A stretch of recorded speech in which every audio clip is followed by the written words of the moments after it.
ऐसा क्यों किया जा रहा है?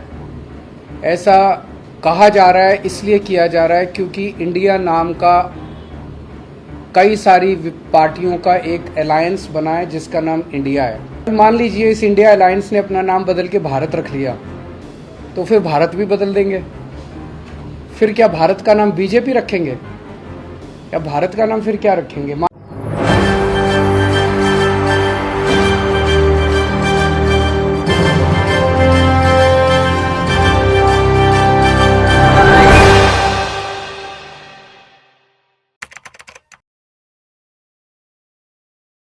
या 400 ई बसेस आज और दिल्ली की सड़कों पे उतरी हैं।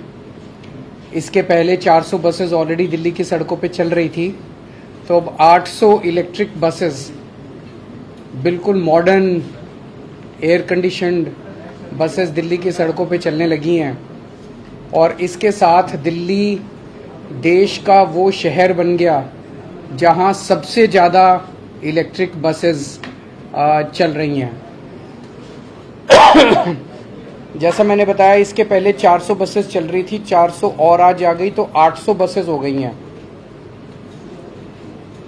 इस साल 2023 के अंत तक हमारे पास उम्मीद है कि 1900 इलेक्ट्रिक बसेस सड़कों पे आ जाएंगी।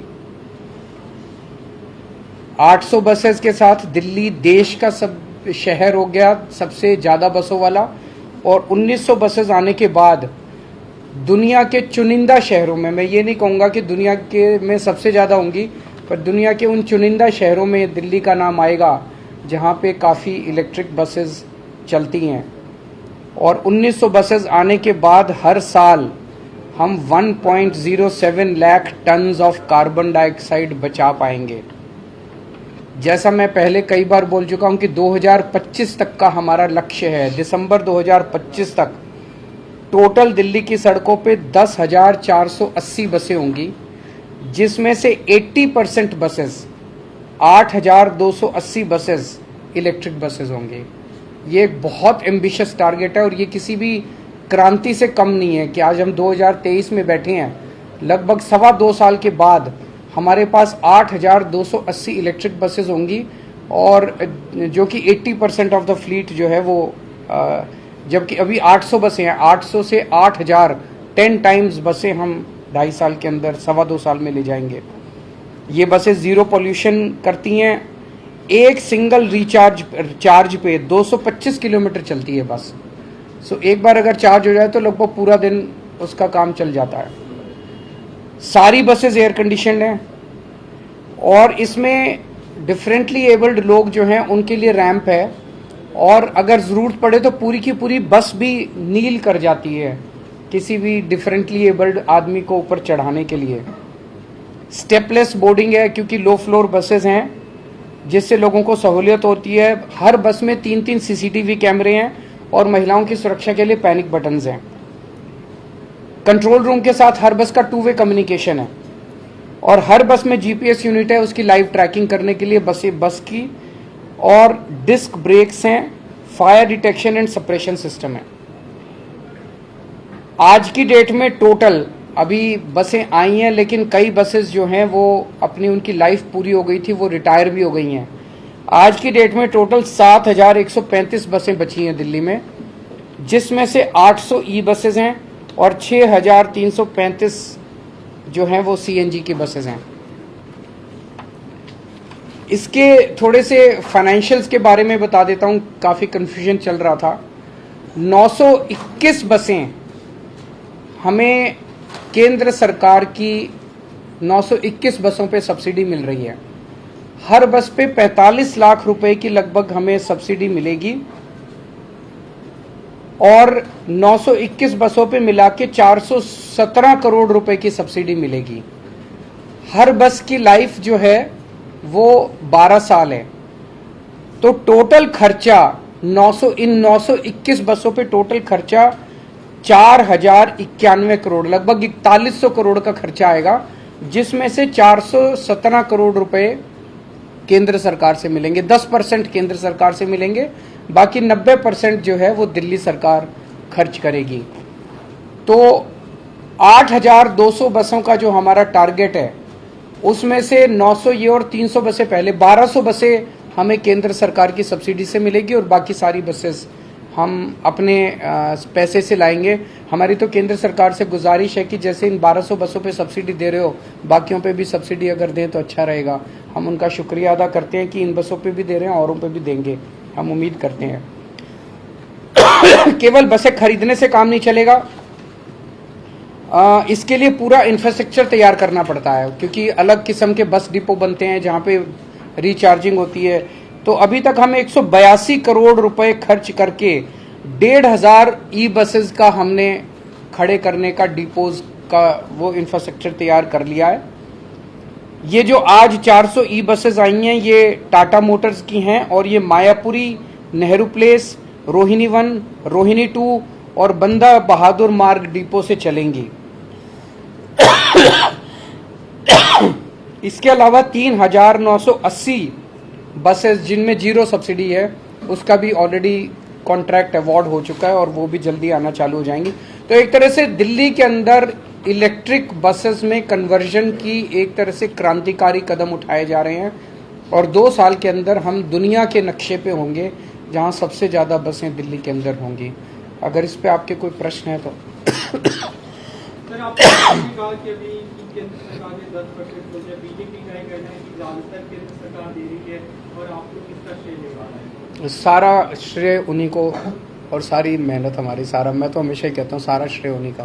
सर, एक और इम्पोर्टेंट सवाल है, इंडिया और भारत को लेकर ये कहा जा रहा है कि जो स्पेशल सेशन है उसमें प्रस्ताव लाया जाएगा, इंडिया का नाम बदलकर भारत किया जाएगा और कुछ निमंत्रण भी राष्ट्रपति की तरफ से आज में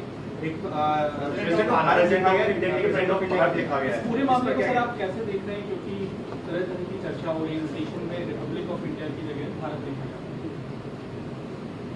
देखिए, मेरे को पास कोई आधिकारिक सूचना नहीं है इस बारे में कि ऐसा वो करने जा रहे हैं, लेकिन जैसा आप लोग बता रहे हैं ऐसी उड़ती उड़ती हवा सुनी है। ऐसा क्यों किया जा रहा है? ऐसा कहा जा रहा है, इसलिए किया जा रहा है क्योंकि इंडिया नाम का कई सारी पार्टियों का एक अलायंस बना है जिसका नाम इंडिया है। तो अगर किसी पार्टियों का अलायंस इंडिया बन जाता है तो वो देश का नाम बदल देंगे। देश तो 140 करोड़ लोगों का है, किसी एक पार्टी का देश थोड़ी है। कल मान लीजिए इस इंडिया अलायंस ने अपना नाम बदल के भारत रख लिया, तो फिर भारत भी बदल देंगे। फिर क्या भारत का नाम बीजेपी रखेंगे या भारत का नाम फिर क्या रखेंगे? मान लो इंडिया अलायंस ने कल एक मीटिंग करके अपना नाम इंडिया से बदल के भारत रख लिया, तो क्या ये फिर भारत का नाम भारत बदल देंगे? ये क्या मजाक है? देश है भाई, देश इतने हजारों साल पुराना भारत देश है, इतनी बड़ी पुरानी संस्कृति है, इतना पुराना हमारा देश है, उसका नाम इसलिए केवल बदल के रखा जा रहा है क्योंकि इंडिया अलायंस बन गया और बीजेपी को ये लग रहा है कि थोड़े बहुत 4 वोट इनके कम हो जाएंगे इंडिया अलायंस बनने से, तो वोट कम हो जाएंगे इसलिए भारत का नाम बदल दो। ये तो देश के साथ गद्दारी है। मतलब पार्लियामेंट पैनिक बटन मतलब दब चुका है। ऐसा लगता है कि जो असर पैदा हुआ है, देखिए इंडिया अलायंस का के लिए जो इनका रिस्पॉन्स है उससे लगता है कि बहुत ज़्यादा बौखलाए हुए हैं, बहुत ज़्यादा बौखलाए हुए हैं। जिस दिन इंडिया अलायंस आया था उस दिन उन्होंने एक शगुफा छोड़ दिया, 1 नेशन 1 इलेक्शन करेंगे, डाइवर्ट करने के लिए टेंशन। 1 नेशन 1 इलेक्शन कैसे कर सकते हैं? 1 नेशन 1 इलेक्शन से जनता को क्या फ़ायदा है कि मतलब मैं अगर आपको कहूँ 1 नेशन 1 इलेक्शन करेंगे, कोई फ़ायदा होगा आपको? आपके परिवार को कोई फ़ायदा होगा? बच्चों को कोई फ़ायदा होगा? कोई महंगाई कम हो जाएगी, बेरोजगारी कम हो जाएगी? 1 नेशन 1 इलेक्शन का 1 नेशन 1 इलेक्शन का बस एक ही फ़ायदा है। अभी ये इनको हर 6-6 महीने में जनता के बीच में जाके जनता के कुछ काम करने पड़ते हैं। फिर ये 5 साल में एक बार शक्ल दिखाएंगे, 5 साल पूरी दुनिया घूमेंगे, फिर 5 साल में एक बार शक्ल दिखाने आएंगे।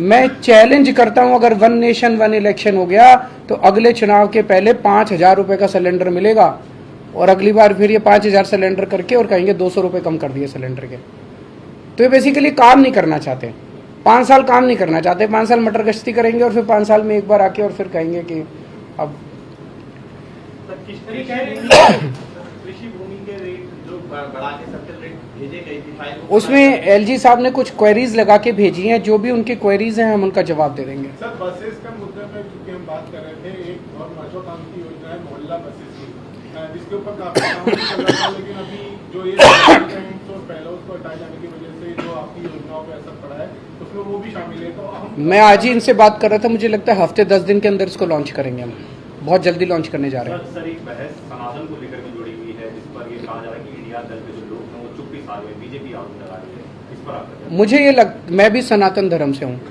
ये भी सनातन धर्म से, आप लोग भी, आप में से भी कई लोग सनातन धर्म के होंगे। मुझे लगता है हमें एक दूसरे के धर्म की इज्जत करनी चाहिए। एक दूसरे के धर्म के खिलाफ बोलना अच्छी बात नहीं है, गलत बात है। एक दूसरे के, सबको एक दूसरे के धर्म की इज्जत करनी चाहिए।